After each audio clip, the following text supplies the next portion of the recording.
fall somewhere in the world with leaves making their beds on the ground, now more than ever. Here in Jamaica, it's heritage season as we dedicate one whole month to reflect on and embrace our roots. October offers all this, and Jamaica Magazine is the perfect learning space.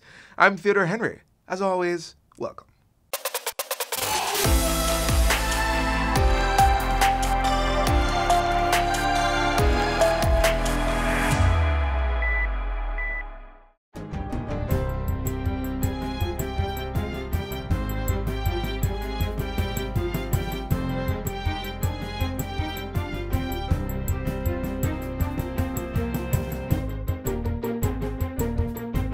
Good day, I'm Stephen McHugh, and this is your JIS News for Wednesday, October 7.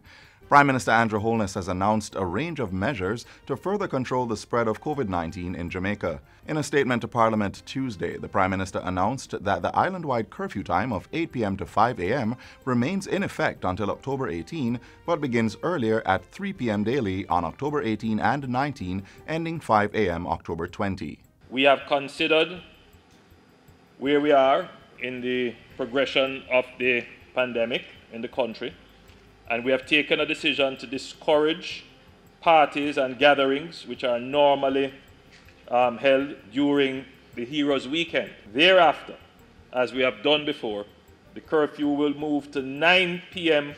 to 5 a.m. the following day, each day ending 5 a.m. Sunday, November 1, 2020. He says the gathering limit will remain at 15 persons until October 31. Other restrictions on funerals, parties or events, and burials also remain in effect until the end of the month. So too the provision requiring taxis to carry one person less than the maximum number allowed under their license. At the same time, government is lowering the age limit for seniors required to stay at home from 70 to 65 years. Given the vulnerability of persons in this age group, particularly those with comorbidities, I cannot overemphasize the importance of strict adherence. Most of our deaths are persons in this category.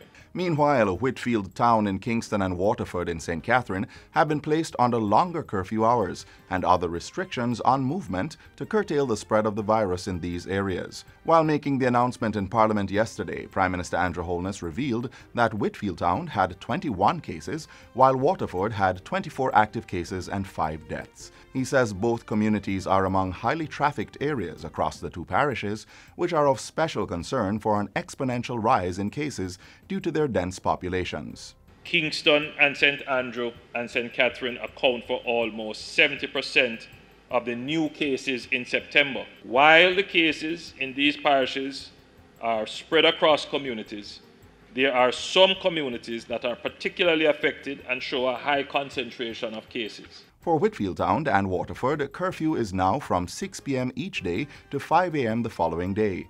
That's in effect from October 6 to 20, and during the curfew hours, only essential workers with identification will be allowed to enter or exit the areas. The limit on public gatherings for these communities has been reduced to no more than 6 persons from October 7 to 19. The Prime Minister says all the other existing restrictions, such as mask wearing and physical distancing, will be strictly enforced. These actions will be underpinned by increasing public education and awareness through extensive community engagement. Changes have also been made to border restrictions under Jamaica's Controlled Entry Program to facilitate timely processing of a much larger number of applicants. With effect from October 10, both PCR and antigen tests will be allowed under the pre-testing requirement for visitors from high-risk countries. Previously, only PCR test results were accepted. This should make it easier for visitors, both Jamaicans coming from overseas, Jamaicans who have gone overseas for visits, coming back into the island, Jamaicans who live overseas but who want to visit, and for tourists who are visiting Jamaica, to meet the pre-testing requirement, as antigen tests are more readily available and are faster and cheaper than PCR tests. In addition, applicants under the Visit Jamaica platform will no longer be required to upload their COVID-19 test certificate.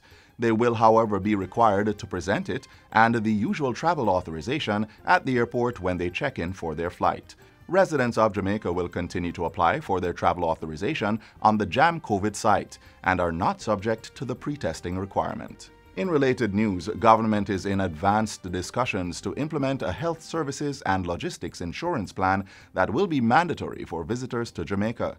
It's expected to come into effect November 1 this year and will be funded through a cess that will be charged on the tourists' tickets. This will cover COVID-19 testing, medical treatment locally, and air transportation back home in the case of a medical emergency.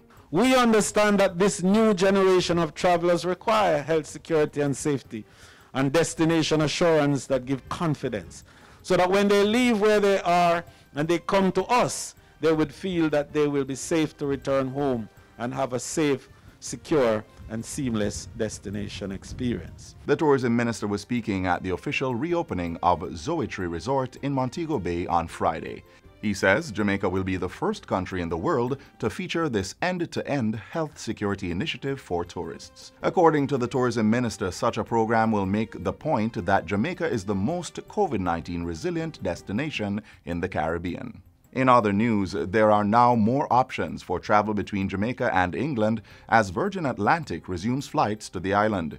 Virgin Atlantic flights to Jamaica were put on hiatus when the country closed its borders earlier this year to stem the spread of COVID-19. But last Friday, Virgin Atlantic flight VS165 from London, England, carried 192 passengers and 10 crew members to the Sangster International Airport. Airport manager of Virgin Atlantic in Jamaica, Ethan Hubbard, says Jamaica is an important destination to the company, and the airline is planning to send flights to the island twice per week. This should increase to 3 times weekly with the start of the upcoming winter tourist season. I think Virgin took the decision to do our very best with the changing information that we were getting to decide very early out that this was when we would start. Obviously, it's a very dynamic situation. Lots things have changed since, and we expect continue to change. And so we are very grateful to be able to start, and the issue now is to just sustain and maintain this. Mr. Hubbard says Virgin Atlantic has put in place several protocols to protect its passengers and staff against the spread of COVID-19. And finally, 100 farmers are set to benefit from agricultural inputs valued at $3.6 million under the second phase of the Agri-Resilience Response to COVID-19 project. Beneficiaries will be drawn from the parishes of Kingston and St. Andrew, Portland, St. Anne, and Clarendon. The project is being funded by United Way of Jamaica and implemented by the Jamaica Agricultural Society, JAS. It will see farmers receiving 70,000 vegetable seedlings, 300 fruit trees, fertilizer, and technical support. Select farmers will also receive a cash grant of $30,000 each. First Vice President of JAS, Denton Alvaranga, has lauded the partnership with United Way, which he says will assist the farmers significantly and help to enhance the sector. And that's it for JIS News Today. I'm Stephen McHugh. Thanks for watching.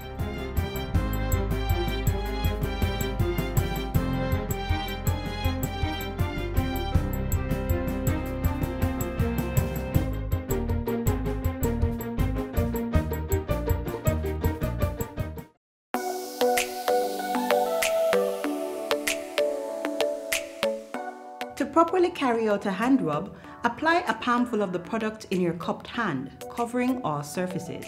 Rub your hands palm to palm. Rub your right palm over the back of your left hand with interlaced fingers and vice versa. Rub your hands palm to palm with fingers interlaced. Rub the back of your fingers to opposing palms with fingers interlocked. Rotationally rub backwards and forwards the clasped fingers of your right hand in your left palm and vice versa. Once your hands are dry, they are now safe.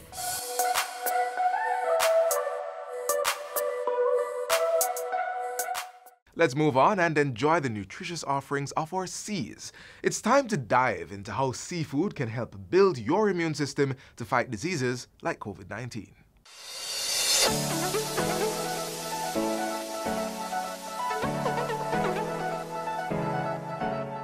We all love our protein.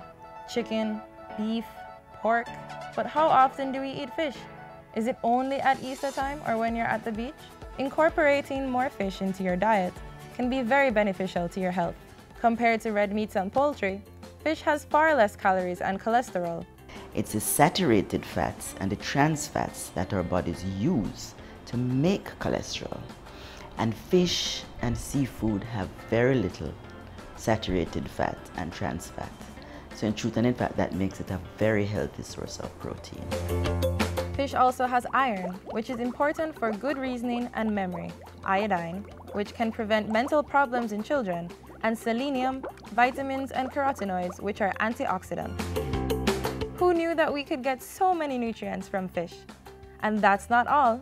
Incorporating fish into our diet can even reduce the chances of developing certain diseases. Studies have in fact shown that people who have a higher intake of fish compared to other meat sources have less heart disease, they suffer from fewer mood disorders, and they have less cognitive decline with age, so less dementia.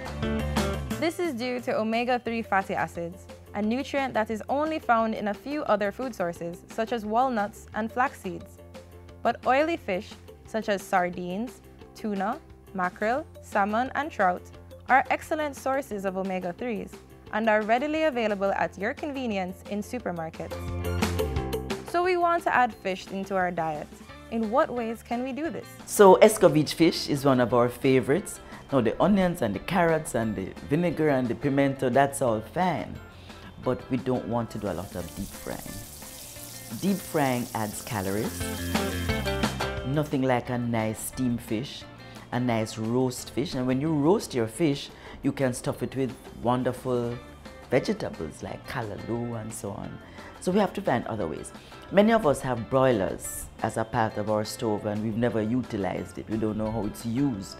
And that gives us, I think, the closest taste to fried without adding a lot of oil. So we've got different styles of cooking the fish, but what about flavor? Jamaicans love adding salt, but fish is already salty. Wouldn't that be too much sodium? If we utilize other things like lime and lemon juice and or fresh seasonings or scotch bonnet pepper or onions or scallion, we can make our fish flavorful without adding a lot of extra sodium. That sounds really tasty, but watch out for bones. Make sure to debone fish before giving your children. Even if the fish is bought deboned, check for fine bones with your fingers. If you're not careful, you could end up with a medical emergency. The recommended serving size per week is only 8 to 9 ounces of fish, or 2 to 3 servings per week. With an array of health benefits and a variety of ways to cook it, don't miss out on this lifestyle choice. Make a positive impact on your health by adding more fish to your diet.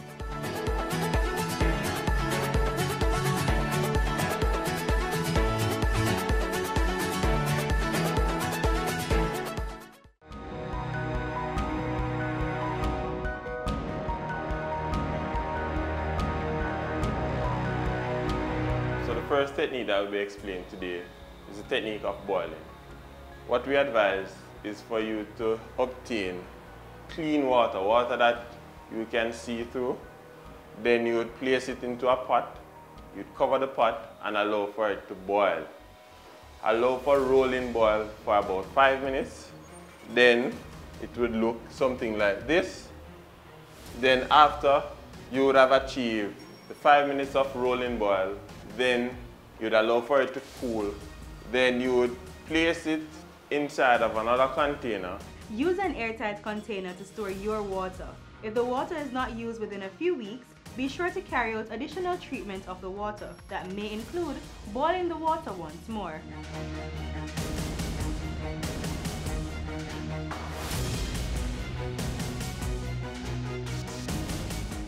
We're still in the water, but this time we're consuming it in its purest form. That's, of course, after it has been made safe to drink. Learn how that's done next. The human body cannot function without water. While you may live for up to 3 weeks without food, you cannot go more than a week without water. From breaking down the food we eat so the body can use it, to helping us heal when we get sick, water is needed for almost every process that takes place in the body. And although 70% of the Earth's surface is covered with water, drinking it directly from seas, rivers, wells, or aqueducts may make you sick. untreated water contains bacteria and other germs, as well as chemicals that may be dangerous to the body. So in order to get the water from here to here safely, it has to be treated.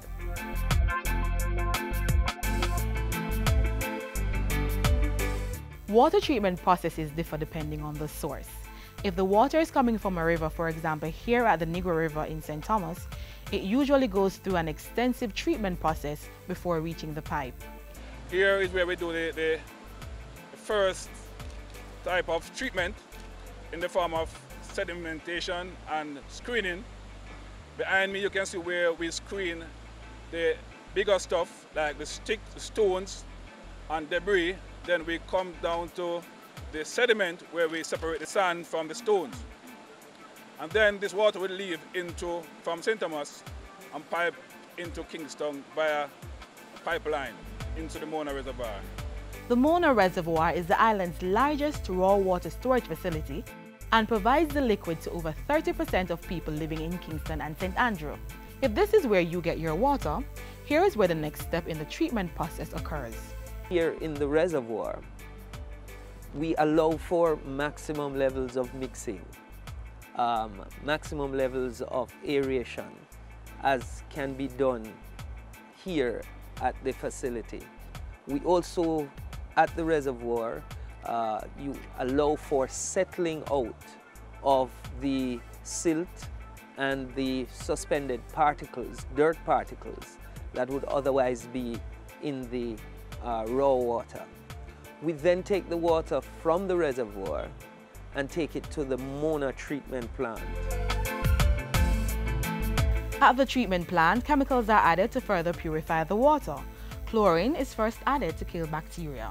You have stages that include flocculation, where we actually add chemicals to the water that allow those microscopic dirt particles that are still in the water to be brought together in what we call flocks, and then we are able to skim it off and remove it from the water.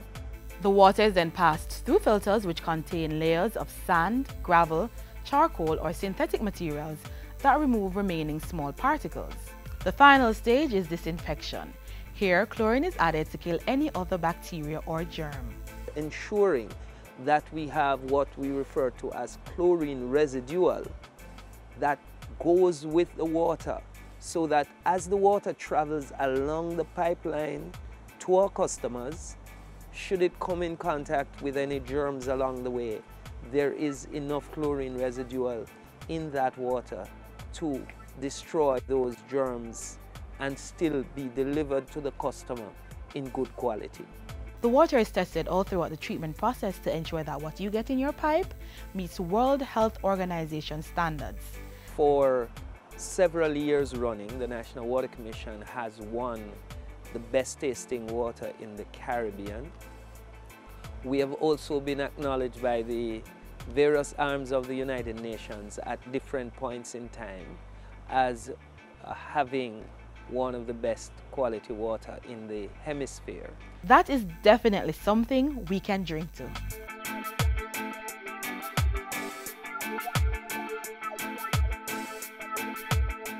The JIS Heritage Competition is celebrating 10 years of youth expression on Jamaican history, culture, and tradition. If you're a primary level student 9 to 12 years old, enter the essay competition. Write 400 to 500 words on the topic. I promise to stand up for justice, brotherhood, and peace. Identify a Jamaican from our past or an institution that exemplifies this statement from our national pledge and say why. Secondary level students, enter the poster competition. And tertiary students, send us your best snap for the photo competition. The topic, I promise to stand up for justice, brotherhood, and peace.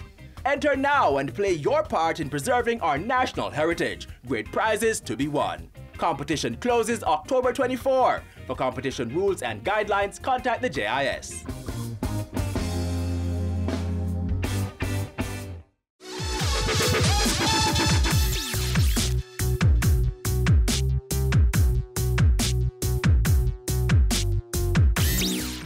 So for this Heritage Month, many activities that you engaged in last year may not be happening this year. That doesn't mean that you should allow your children at home to miss out. Now, here's how you can have your bit of heritage celebration right at home. Number 1, learn a Miss Lou poem or 2. These are gems of our heritage that can create a much deeper understanding and appreciation of our Creole language. Number 2, sew bandana outfits. You can get some bandana fabric and try your hand at sewing. You may be surprised to see what you can come up with. Number 3, prepare some truly authentic Jamaican meals. Ever heard of blue draws or coconut drops?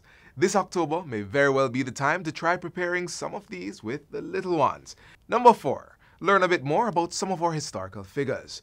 So you ought to know about our national heroes, but there are many more freedom fighters and political movers and shakers that you can discover some interesting facts about. In learning about our heritage, you're ultimately making the choice to help build Jamaica and make it the place of choice to live, work, raise families, and do business.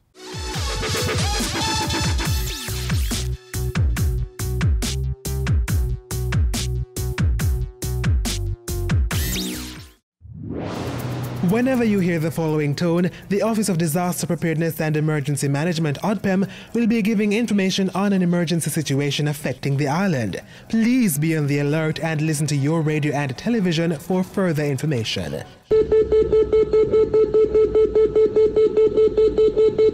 This was a test of the Emergency Alert System, brought to you by ODPEM.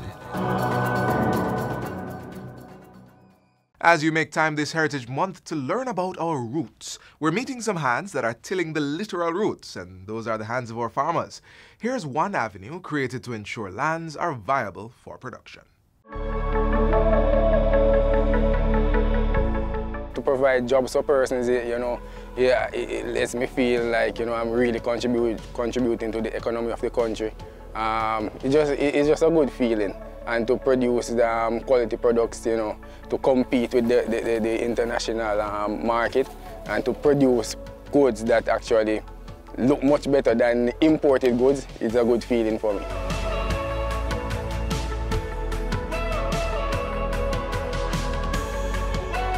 So by now, we should all be aware of the benefits of leasing lands from the government. But once you've leased the land, how do you maximize returns? Well, knowing the soil type is important. For instance, did you know that over in the Ebony Park Spring Plain Agro Park, the soil type impacts the kinds of crops that can be planted there? Ebony Park Agro Park is about 1,100 acres, and likewise the Spring Plain, and that's roughly all the lands within there. There are areas of non-arable areas, but there are arable areas. Arable areas amount on the Ebony Park side to about 800 acres. There's a lot of different soil types, predominantly Bonegate, clay loam. Basically anything can grow here. Once it requires a pH of about 6.5 to about 7. There are pockets where the pH might fall to about 5.5, 5.8. So if there's a crop that needs to be having a lower pH, soil could be amended to facilitate that. But basically anything will grow. So let's revisit our checklist. We've applied and submitted all the necessary documentations, including proof of our capacity to invest in the land. We've learned about soil types and pH balances in the soil. What's next after you've been approved? They would assign you a plot number, or they'd give you a designated area to where you'd be assigned. I guess you'd view it to see maybe what you'd need to do. If it needs a bit of clearing, you might want to look at that, how you go about doing that. You'll be advised as to the best way to get that done. You might want to go to the NIC because our water is pressurized, and so the NIC supplies it. So a part of your contract would give you the ability to go to NIC with tenure of land, and then they would then come and put your meter on so that you get ready supply for water. We also offer tractor services to plow, harrow, farrow, and other activities that you might want, rotovate and so on, for your lands. So you'll be able to do that. Once you do that, we could tell you of maybe different cycles, crop cycles, where you might want to plant, best time for certain crop. You might be able to go out of these seasons, but at least we'll be able to tell you that this crop does well in a particular season. The risk might be higher in another season, but so might be the returns. So you could get advice as to that. So local advice will be there ready for you. Meet Henry Givens, a youth farmer who is a beneficiary of this initiative. He started out acquiring just 5 acres of land, and today he is up to 15. Givens plants various crops at different stages, including Scotch bonnet pepper, sweet potato, and Maruga red watermelons, as well as slicing and plummy tomatoes. Leasing land from the government, it is actually beneficial, and at the point where I would actually want to lease more if available. You know, I am not employed otherwise, so it allows me to take care of my 2 babies, and it allows me to eat and, you know, survive. So it is something very beneficial, I would say. Life here at Ebony Park, it's twofold. You know, it's good sometimes and sometimes it's challenging. One, you know, persons around, some persons, they know what to do with their crops, for example, and they don't want to do it. So sometimes, you know, we have a lot of pest and disease outbreak, and some persons just don't want to invest the funds or do what is right to actually, you know, make the agro-park much better and a much cleaner environment. And then, you know, also, sometimes there's a major issue with the whole irrigation system. It costs a lot sometimes, because even if you look into the pepper field, you know, sun scalding is a result of a lack of water supply sometimes. But, you know, it's a blessing, you know, and, you know, there is not only negative, because, you know, once you have irrigation, then, you know, without the irrigation, I couldn't do anything like this, none at all. Farming can be an expensive venture, but it's also beneficial. As a youth farmer, the challenges may not even be financial. Some older persons, because they're so, well, relatively young, they don't want to work with you because they said they don't want to work with a younger person. However, you know, sometimes it's good to know that, you know, for some persons that really can't afford to go into the farming as deep, that you can provide them with not only a job, but you can also assist them with technical, you know, technical advice to improve their smaller production that they do as well. My advice to younger farmers or investors is that they should not be discouraged or swayed from agriculture. It is something that can be beneficial, and, you know, it is a good way to make a good foundation for themselves and their families. So it's something that they should look into and be strong about it. That's the only way we can build our country.